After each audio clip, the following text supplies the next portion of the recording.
Yeah recent గా attitude star అని పిలువబడే చంద్ర స్టేజ్ మీద ఒక సాంగ్ పాడడం జరిగింది అండ్ దానికి సంబంధించి ఆయన క్షమాపణలు చెప్పడం కూడా మనస్ఫూర్తిగా అనిపించిందా లేదా ఏంటి అసలు ఏమంటారు? ఆయన క్షమాపణ ఆయన మనస్ఫూర్తిగా చెప్పట్లేదు, అతను క్షమాపణ చెప్పట్లేదు, అతను ఒప్పుకోవట్లేదు. ఇది నాకు ఆ సినిమాలో ఆ పాట అలాగే ఉంది, నా పాటను అలాగే పాడుతా అంటున్నాడు ఆయన. అని అలాగే పాడుతా అంటే జనాలకు కూడా నచ్చాలి కదా. ఆయనంతకు ఆయన పాడుకుంటా అంటే ఇంట్లో బాత్రూంలో పడుకోమను, బయటకు వచ్చి పాడడం అనేది కరెక్ట్ కాదు కదా అది. ఎందుకంటే జనాలు అందరికి వినపడుతుంది కదా. వినపడకుండా పాడుకునేటట్టుంటే నీ ఇష్టం వచ్చేట్టు నువ్వు పాడుకో, నీ ఇంట్లో పాడుకో, నీ బెడ్రూమ్లో పాడుకో.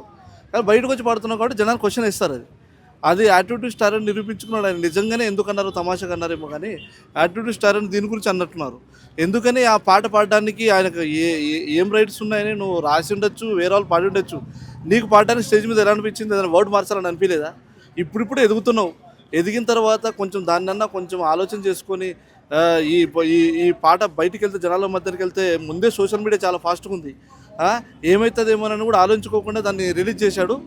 ఇప్పుడు చాలా తిప్పల పాలవుతున్నాడు. ఇప్పుడు ఏదో పోలీస్ స్టేషన్లో కేసు కూడా పెట్టారంట కదా. కేసు పెట్టినప్పుడు కూడా దానికి క్షమాపణ చెప్పడానికి కూడా ఆయన మనసు రావట్లేదు. అవునండి, దాన్ని ఓటు మారుద్దాం, దాన్ని వేరే జిల్లాగా చేద్దాంలేండి, పొరపాటు జరిగింది, ఇంకోసారి జరగదని మీడియా ముందని అంటున్నాడు, అనట్లేదు. అందుకే ఆయన యాటిట్యూడ్ స్టార్ అని ఊరికే వెళ్ళలేదండి. జర్నలిస్ట్ అని కూడా 24 గంటల్లో అజేయమని చెప్పేసి చెప్పారు కదా. బెదిరించారు తీయకపోతే వీడియో తీయకపోతే. జర్నలిస్ట్ ఎందుకు బెదిరిస్తారు? జర్నలిస్ట్ బెదరరు, జర్నలిస్ట్ బెదరు. ఎవరు చెప్పినా ఆ టోటల్ మస్తు మంది చూసింటారు వాళ్ళు. దీన్ని తీవ్రంగా ఖండించేటోళ్ళు ఖండిస్తూనే ఉంటారు, అవునా కదా. సినిమా రిలీజ్ అయినాక వినేది ఆయన కాదు, జనాలు వినేది. ఆ చెవులలో వినపడేది మనకు పాట. అది ఆ పాటను ముందు తీసేసి ఆ ఓటర్ను మార్చేసి, లేకపోతే దాని పాటను టోటల్గా మార్చేసి వేరే పాటను పెట్టుకుంటే మంచిది. అంటే వాళ్ళ నాన్న ఈటీవీ ప్రభాకర్ కూడా దీన్ని సమర్థిస్తున్నారు. మీరు ఎంతవరకు ఆయన ఏ రోజు సమర్థించలేదు. ఆయన సినిమాలో ప్రతి ఒక్కటి ఆయనకు నచ్చుతాయి. ఎందుకంటే కాకి పిల్ల కాకి ముద్దన్నట్టు తన కొడుకు ఏం చేసినా కూడా, చిందులు వేసినా కూడా తనకు నచ్చుతుంది. కాబట్టి ఎవరి కొడుకు వాళ్ళకి నచ్చుతుంది. కాబట్టి ప్రభాకర్ కూడా ఇంతకుముందు సీరియల్ ఆర్టిస్ట్ చేసిన వ్యక్తే కదా. కొన్ని సీరియల్ ఆయన కూడా చూసుకుంటాడు కదా, కొన్ని ఆయన చండాలంగా చేసినాడు, కొన్ని మంచిగా చేసింటాడు. ఇప్పుడు కొడుకు కూడా సరిదిద్దాలి కదా. ఏమని, అరే బాబు నీ యాక్టింగ్ ఇలా ఉంది, ఇలా మార్చుకోవాలి, ఇలా ఇంప్రూవ్మెంట్ చేసుకోవాలి, నీ ఎక్స్ప్రెషన్స్ బాగాలేవు, లేకపోతే ఈ పాట బాగాలేదు, లేకపోతే నీ బిహేవియర్ బాగాలేదు, నీ నడక బాగాలేదు అని చెప్పాలి కదా.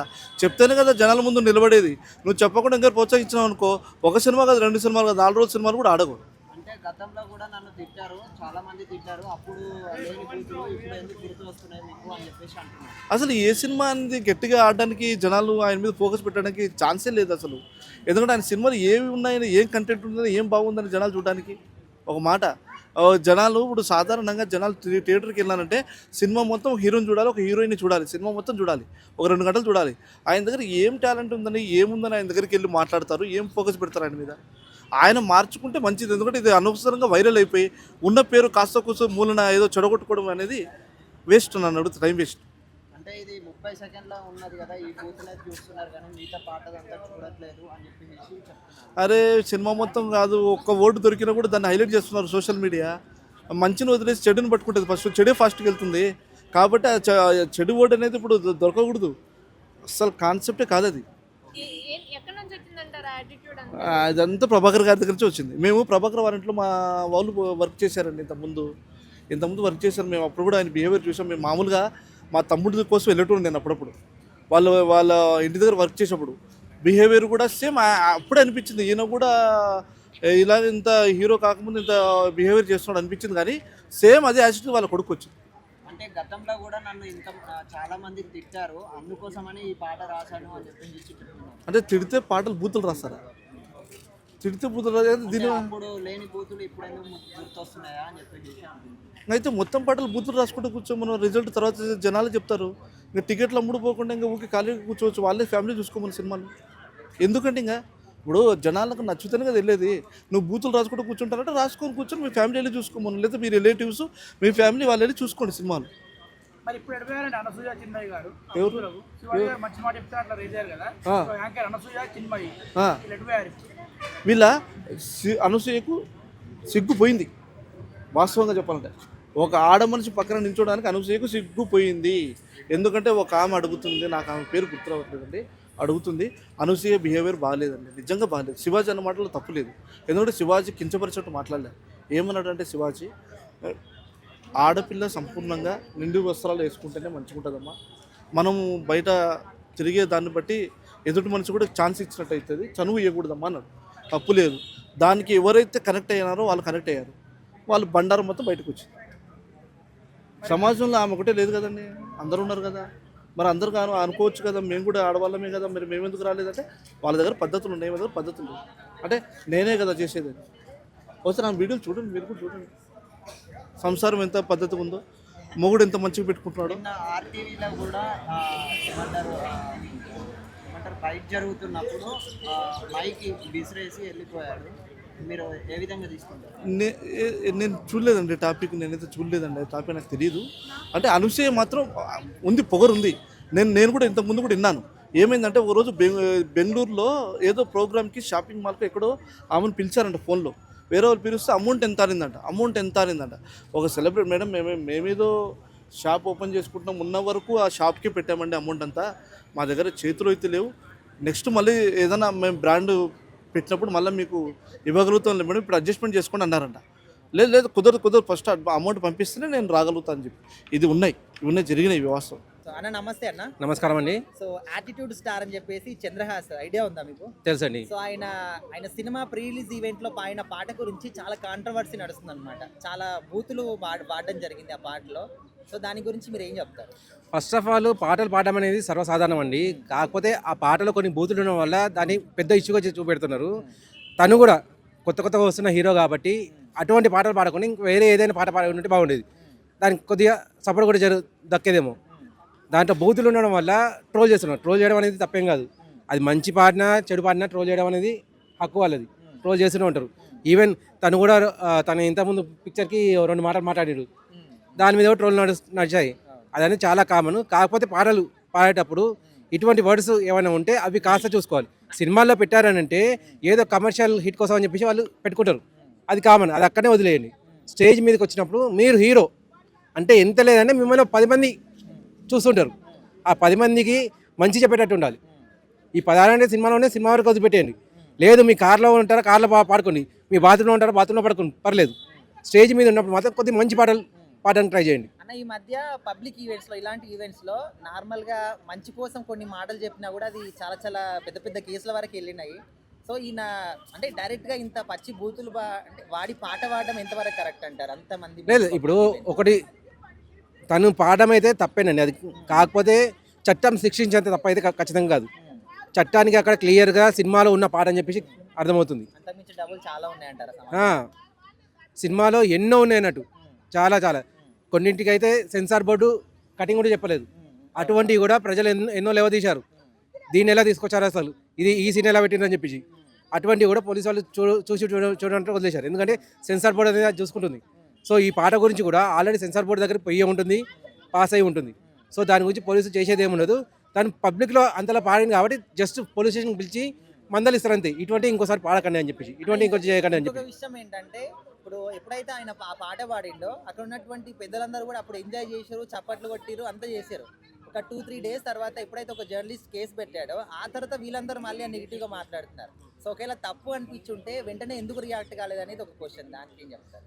అదేం లేదండి, జస్ట్ ఇప్పుడు మనం ఒక షోకు పోయాము, అక్కడ మనల్ని పెద్దలుగా పిలిచినప్పుడు మనం ఏం చేస్తాం, ఆ షోను సక్సెస్ చేయాలన్న పద్ధతిలోనే మాట్లాడతాం. సరే అక్కడ కొన్ని తప్పులు జరిగినా స్పాట్లో మనం దాన్ని తప్పని చెప్పలేము. వాళ్ళు కూడా అదే పని చేశారు అన్నట్టు. తను పాట పాడుతున్నాడు, ఊగుతున్నాడు, వచ్చే జనం కూడా ఊగుతున్నారు. సో వాళ్ళని సపోర్ట్ చేద్దాం అన్నట్టుగా వాళ్ళు కూడా అనుభవించారు, కొద్దిగా ఆస్వాదించారు. తర్వాత వాళ్ళకి తప్పనేది తెలిసింది కాబట్టి అందులో అటువంటి పదాలు ఉన్నాయి కాబట్టి దాన్ని తప్పుగానే చూపించాలి అని చెప్పి వాళ్ళు కూడా బయటకు వచ్చి చెప్తున్నారు. దీన్ని ఒక మంచి చర్యగా తీసుకొని అటువంటి పాటలలో ఉన్న పదాలను తీసేస్తే మంచిది. అన్న నమస్తే. అన్న నమస్తే అమ్మా. సో యాటిట్యూడ్ స్టార్ చంద్రహాస్ అని చెప్పేసి మీకు ఐడియా ఉందా? ఉందన్న. సో ఆయన 2వ సినిమా బరాబర్ ప్రేమిస్తా అని ఆ సినిమా ప్రీ రిలీజ్ ఈవెంట్లో ఒక సాంగ్ పాడాడు. ఆ సాంగ్ మీకు ఎంతవరకు కరెక్ట్ అనిపించింది? అంటే చదువుకున్న వాళ్ళు తిడుతున్నారు, మనకి చదువు లేని వాళ్ళు ఉంటారు కదా, బిత్తర్ బ్యాచ్ అంటారు కదా, ఆ బిత్తర్ బ్యాచ్కి ఒక హ్యాపీనెస్ ఇచ్చింది అనే ఫీలింగ్ కలుగుతుంది. ఎందుకంటే పొద్దున ఆటోలో వస్తుంటే అదే సాంగ్ పెట్టారు. పొద్దున కొద్దిగా పని ఉండి వేరే కూలీల దగ్గరికి డబ్బులు ఇవ్వడానికి వెళ్ళాను, అక్కడ కూడా ఇవే పాటలు వినపడుతున్నాయి. ఒక రకంగా చూస్తుంటే ఉంటారు కదా మేస్త్రులు అంటారు, వాళ్ళు అంటారు కదా, వాళ్ళకి కొద్దిగా ఉత్సాహం ఇచ్చింది ఈ పాట అని అనుకోవచ్చు. కానీ మరీ విపరీతం అయిపోయింది. ఆయన వార్నింగ్ ఇవ్వటం కానీ రిపోర్టర్ అడిగిన క్వశ్చన్కి సరైన సమాధానం చెప్పినట్టయితే ఈరోజు చాలా హ్యాపీనెస్గా ఉండేవాడు. ఒక రిపోర్టర్కి సరైన సమాధానం చెప్పకుండా 24 hours టైం ఇచ్చాడు చూసావా, చాలా బ్యాడ్ అయిపోయాడు మనిషి. అందరిలో చాలామంది తిడుతున్నారు, చిన్న కామెంట్లు కానీ ఏ అయినా కానీ అదే రివర్స్. ఆయన వెళ్ళాడు, ఎవరు ఒక హీరోనే ఎవరు వెళ్ళాడు, ఆయన కూడా కింద పెద్ద కామెంట్, ఎందుకు వెళ్ళాను రా బాబు, ఏమి చెప్పలే. అప్పుడు ఆ పాట విన్నాడు ఆయన, ఆ స్టేజ్ మీదే చెప్పినట్టయితే ఈ మాటలన్నీ బాగుండేది, కానీ ఆ టయానికి చెప్పకూడదు కాబట్టి నేను బయటకు వచ్చి నా సోదరుడు కాబట్టి నేను ఇలా చెబుతున్నానని చెప్పేసి ఆయన కూడా పెద్ద కామెంట్ చేయటం పెద్ద మైనస్ అయిపోయింది. మరి ఈ మైనస్ తట్టుకుని బయట పడే అవకాశం కూడా ఉంది. బయటకు వచ్చి ఇప్పటికైనా ఆ రిపోర్టర్కి క్షమాపణ చెప్పి ఈ పాట ఇలా పాడాను, ఈ విధంగా పాడాను, ఈ పదాలు ఉన్నాయి, ఆ పదాల గురించి ఎవరైనా ఇస్తే పాట సినిమా సూపర్ హిట్ కొట్టిద్దని నేను అనుకుంటున్నాను. ఇప్పుడు ఒక హీరో స్థాయిలో ఉండి అలాంటి పాటలు ఒక స్టేజ్ మీద అంత పెద్దవాళ్ళ ముందు పాడడం కరెక్టే అంటారు? కరెక్ట్ కాదని అనుకోవచ్చు, కానీ ఆ పాటలో ఒక అర్థం ఉందనేది పరమార్థం అంటారు చూసావా, అర్థం పరమార్థాలు అయ్యి ఈనాటి సమాజానికి ఎట్లా దిగజారిపోతుంది, దిగజారితనం ఎట్లా ఉంది ఏందనేది తెలుస్తుంది కాబట్టి చెప్పాల్సిన బాధ్యత ఉంది. కొంతమంది ఏమంటున్నారంటే అన్న సామాన్యుడికి ఓకేనా, కొద్దిగా తాగుబోతు బ్యాచ్ ఉంటారు చూసావా, అట్లాంటి వాళ్ళకి మిడిల్ క్లాస్ ఉంటారు చూసావా, ఏది కొద్దిగా బాగా ఎవరి మీద ఒకటి కోపం బీపీలు ఉంటాయి చూసావా, వాళ్ళకి ఆ పాట నచ్చిందన్న ఓకేనా. తిట్టుకుంటా కానీ ఏదైనా కానీ ఆ పాట ఏంటంటే పొద్దున ఆటోలో వెళ్ళాను, వేరే చోటకి వెళ్తే కూడా ఆ పాట వినపడింది ఈరోజు. అమ్మ ఇదేంద్ర నాయన అని వినాలనిపించింది ఒక రకంగా ఆ పాట, అట్లా హ్యాపీనెస్ ఇచ్చింది. కానీ ఆ స్టేజ్ మీద ఆయన పాడటం కొద్దిగా మైనస్ అయింది. దానికి తగ్గ అర్థం చెప్పలేదు, ఆ పాటకు తగ్గ ఎవరిని ఇవ్వలేదు. ఒక రిపోర్టర్ అడిగిన ప్రశ్నకి సరైన సమాధానం చెప్పకుండా రిపోర్టర్కే వార్నింగ్ ఇచ్చేంత ఏంటంటే ఒక ఉంటుంది కదా, ఏదో ఈ స్టేజ్కి వెళ్ళిపోయాం నన్ను ఎదురుతాడులే అనే ఫీలింగ్లో ఉండి ఒక్కసారిగా కింద పడిపోయాడు. ఇప్పుడు ఆయన పరిస్థితి కింద పడినట్టే, కానీ బయటకు వచ్చి ఎవరైనా ఇవ్వాలి. సినిమా మళ్ళీ ఏదైనా సూపర్ హిట్ కొట్టాలన్నా కానీ, ఆ సినిమాలో స్టోరీ ఉన్నా కానీ, సినిమా స్టేజ్ చినక్కుండా ఉండాలన్నా కానీ, సినిమా విడుదల చేసే టయానికల్లా ఆయన ఏదో ఒకటి ఒక ఎవరైనా ఇవ్వాలి కంపల్సరిగా. అది కొంతమంది ఏమంటున్నారంటే ఆ స్టేజ్ మీద పాడినప్పుడే మీకు తప్పు అనిపించినప్పుడు అక్కడే రియాక్ట్ అవ్వకుండా ఒక 2-3 days అయిన తర్వాత రియాక్ట్ అయ్యేది కాంట్రవర్సీ చేయడం ఎంతవరకు కరెక్ట్ అని చెప్పేసి ఎవరు బాధపడలేరు అన్న. ఇప్పుడు అక్కడికి వెళ్ళారు చాలా మంది హీరోలు కానీ ప్రముఖులు వెళ్ళారు, వాళ్ళు కూడా ఇవాళ కామెంట్లు చేస్తున్నారు అలా చేసి ఉండకూడదు అని చెప్పేసి. అలా డైరెక్ట్గా చెప్పలేరుగా, ఆడ ఎక్కువగా పొగడ స్టేజ్ మీదకి వెళ్ళాలన్నా కూడా వాళ్ళకి బాధ వేసిందని మూమెంట్లు వాళ్ళు వీడియోలు విడుదల చేసి బయటకు చూపిస్తున్నారు. అదే ఉదాహరణ, నీకు బయటకు డైరెక్ట్గా చెప్పలేరు కదా, ఇప్పుడు మొహాన్ ఏదైనా అనలేంగా. కానీ ఆయన ఎవరైనా ఇచ్చినట్టయితే ఆ పాట గురించి చాలా బాగుండేదని మేము అనుకుంటున్నాం. ఇప్పుడు ఇలాంటి సినిమా చాలా మంది నన్ను ట్రోల్ చేశారు, పచ్చిబూతులు తిట్టారు, అప్పుడు లేని బూతులు ఇప్పుడు ఎందుకు గుర్తొచ్చాయి, ఒక పాటలో ఒక 30 seconds పెట్టినందుకు మీకు అంతగానో అదవుతుంది, నన్ను అర్చిస్తున్నారు. కరెక్ట్ ప్రశ్న అడిగావు ఓకేనా. నువ్వు అడిగిన ప్రశ్నకు సమాధానం ఏంటంటే అక్కడ నిన్ను ఒక రిపోర్టర్ ప్రశ్న అడిగాడు చూసావా, ఆయన ఇంకా పొగరగా చూసావు, ఆయనకు వార్నింగ్ ఇచ్చావు, నీకు అదే మైనస్ అయ్యింది. మరి అట్లా మీడియా ముందుకు వచ్చేసి నువ్వే ఓన్గా అంట పెట్టేసి నువ్వు చేస్తావు, ఎంత రాంగ్ అది అసలు. సమాధానం చెప్పు, నా పాట ఇది అబ్బాయి, నా బూతులు ఇవి ఉన్నాయి, ఆ బూతులకి ఎవరిని ఇది అని స్ట్రాంగ్గా చెప్పు. అరే ఏమో స్ట్రాంగ్గా ఉంది అబ్బాయి అని ఒక మూమెంట్ ఉంటుంది, పక్కన వాడైనా కామెంట్ పెట్టినా కానీ ఎదురు కామెంట్ పెడతారు, నీకేం తెలుసు అబ్బాయి అని. అర్థమైందా? తెలిసేటట్టు నువ్వు చేయలేకపోయావు, ఒక్కసారిగా కింద పడిపోయినట్టు సినిమా ఇచ్చావు, నేనే పెద్ద కొండను అన్నట్టు చూసావు, ఏమైంది కొండ పగిలింది, ఇప్పుడు ఏం చేయలేని పరిస్థితి అంతే. ఇప్పుడు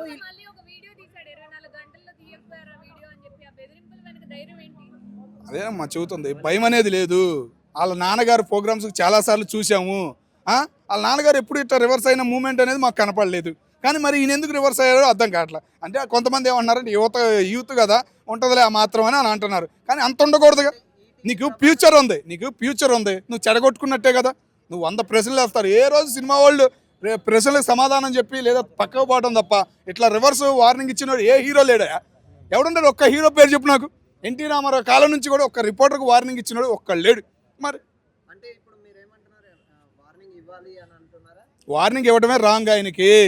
ఆయన పాటకు సమాధానం చెప్పాలి, ఇలా ఉంది పాట, దీని గురించి నేను పాడాను, ఈ పదాలు ఎట్లా ఉండయి అని ఒక ఎవరిని ఇచ్చినట్టు ఎంత బాగుండేది. ఆ స్టేజ్ మీద వచ్చిన వాళ్ళైనా ఆనందపడేవాళ్ళు కదా. ఇప్పుడు వచ్చిన వాళ్ళు కూడా నేను బయటకు వచ్చి బండబూతులు తిడుతున్నారు ఓపెనింగ్ చెప్పాలంటే, మరి వాళ్ళని కూడా నువ్వు వార్నింగ్ ఇస్తావా? ఇవ్వలేవుగా. మరి ఆయన సమర్థిస్తాడని నేను అనుకోవట్లేదన్న, నాకైతే బయటకు కనపడలేదు. ఆయన సమర్థించాడంటే కనుక మరి ఇంకా ఎవరిని ఆయనే ఇవ్వాల్సి వచ్చింది కాబట్టి ఆయన బయటకు వచ్చి ఏం మాట్లాడినట్టు నాకు కనపడలేదన్న. అట్లా అయితే మేడం ఎవరిని ఇస్తాడు? ఇంకా నలుగురు తిట్టని అని చూస్తాడు ఆయన, ఇంకా నలుగురు ఏమంటున్నారా అని చూస్తాడు. వాళ్ళు నలుగురు అన్న తర్వాత ఏదో ఒక ఎవరిని ఇస్తాడు. అది ఇప్పుడు సినిమా డైరెక్టర్ సినిమా ఏది హాల్ వాళ్ళు వెళ్తారు, ఎట్లా జరుగుతుందో అయ్యా నీ గురించి అని అంటారు. అప్పుడు నొప్పి తెలిసిద్ది. అప్పుడు బయటకు వచ్చి ఏదో ఒకటి వివరణ ఇస్తాడు. మళ్ళీ సినిమాకి ఎక్కుద్ది. ఏంది ఆ పాట గురించి అయినా చూద్దామని వెళ్తారు చాలామంది అంతే. అంటే దండోరా శివాజీ గారి మాటల వల్ల కొంచెం మైనస్ అయిందని అనుకోవాలి. ఇప్పుడు ఈయన మాటల వల్ల కూడా ఆయన సినిమా మైనస్ అవుతుంది కదా. అయిందమ్మా, అయింది ఆల్రెడీ. కొండ పగిలింది, కానీ కొండని కొద్దిగా అతుకులు వేయాలి తినడానికి ప్రభాకర్ ఉన్నాడు అని ఆశ అయితే మాకు ఉంది. అది దాని ద్వారా ఏదో ఒకటి ఎవరైనా ఇస్తాడు, వాటి ద్వారా క్షమాపణ చెప్పిస్తాడు, రిపోర్టర్ ద్వారా మళ్ళీ మాట్లాడిస్తాడు అని ఆశ అయితే మాకు ఉంది. అది ఆ రోజు చిన్న బూతు మాట్లాడినందుకే అనసూయ వారు వీళ్ళందరూ ట్రోల్ చేశారు. తర్వాత కొంచెం హెచ్చరించారు. ఇప్పుడు ఎందుకు రావట్లేదు వాళ్ళందరూ? ఏదది ఆ బూతులు వేరు ఈ బూతులు వేరు అన్న. ఇది సాంగ్ అన్న. ఈ బూతులు అంటే కొన్ని ఎవరినైనా ఉన్నాయి. ఒక తెలుగు పద్యం, ఒక కవిత ఎవరో ఒక ఆయన వచ్చి బయటికి చెప్పాడు. ఆ బూతులు పదాలు ఏందని ఆ పద్యం గురించి మొత్తం చెప్పాడు. ఒకప్పుడు ఒక పద్యమే ఉందంట దాని మీద. అది చూసే ఈయన కాపీ కొట్టాడా అన్న ఫీలింగ్ కలిగింది. మీరు ఇంకా చూడలేదేమో. అది ఒక వీడియో సోషల్ మీడియాలో వైరల్ అవుతుంది. అది చూశాను కాబట్టి నేను ఎంత స్ట్రాంగ్గా చెబుతున్నాను ఆ పాట గురించి. అది గతంలో ప్రభాకర్ కూడా ఇట్లా చాలా యాటిట్యూడ్ చూపించేవాడు. అంటే బుల్లితెర చిరంజీవి నేను అని చెప్పేసి చాలా షోస్లలో చిన్న యాక్టర్స్ని చాలా ఇబ్బంది మెగాస్టార్ అని పేరు కూడా వచ్చిందన్న. కాబట్టి ఆయన ఇబ్బంది పెడతాం, ఆయన కామెంట్లు చేయడం అనేది ఎప్పుడో ఉంది ఆయన చరిత్ర. చివరి మూమెంట్లో మార్చేయడం కూడా విధానం అనేది ఆయనకి తెలుసు. మార్చేస్తాడని మేము అనుకుంటున్నాం. అందుకేగా ఇంకా అవకాశం ఉంది. ఏదో ఒకటి కొండ పగిలింది, దాన్ని అతికేస్తున్నాడు, ఫుల్గా అతికేస్తాడని కూడా క్లారిటీగా చెబుతుంది. కంపల్సరీగా అతికేస్తాడు చూడు. అందరికీ నమస్తే, దిస్ ఈజ్ కరాటే కళ్యాణి. మీరు మంచి న్యూస్ చూడాలన్నా, మంచి విషయాలన్నీ కూడా తెలుసుకోవాలనుకున్నా కూడా please subscribe V channel. Hello అండి, వీటీవీ సబ్స్క్రైబ్ చేయండి. హాయ్ అండి, this is actor Suman. So వీటీవీని లైక్ చేయండి, షేర్ చేయండి, సబ్స్క్రైబ్ చేయండి. Hi hello, I'm Sasirekha, Miss India. So వీటీవీని లైక్ చేయండి, సబ్స్క్రైబ్ చేయండి, షేర్ చేయండి. ఏమైనా డౌట్స్ ఉంటే కామెంట్ బాక్స్లో కామెంట్ చేయండి. Thanks for VTV.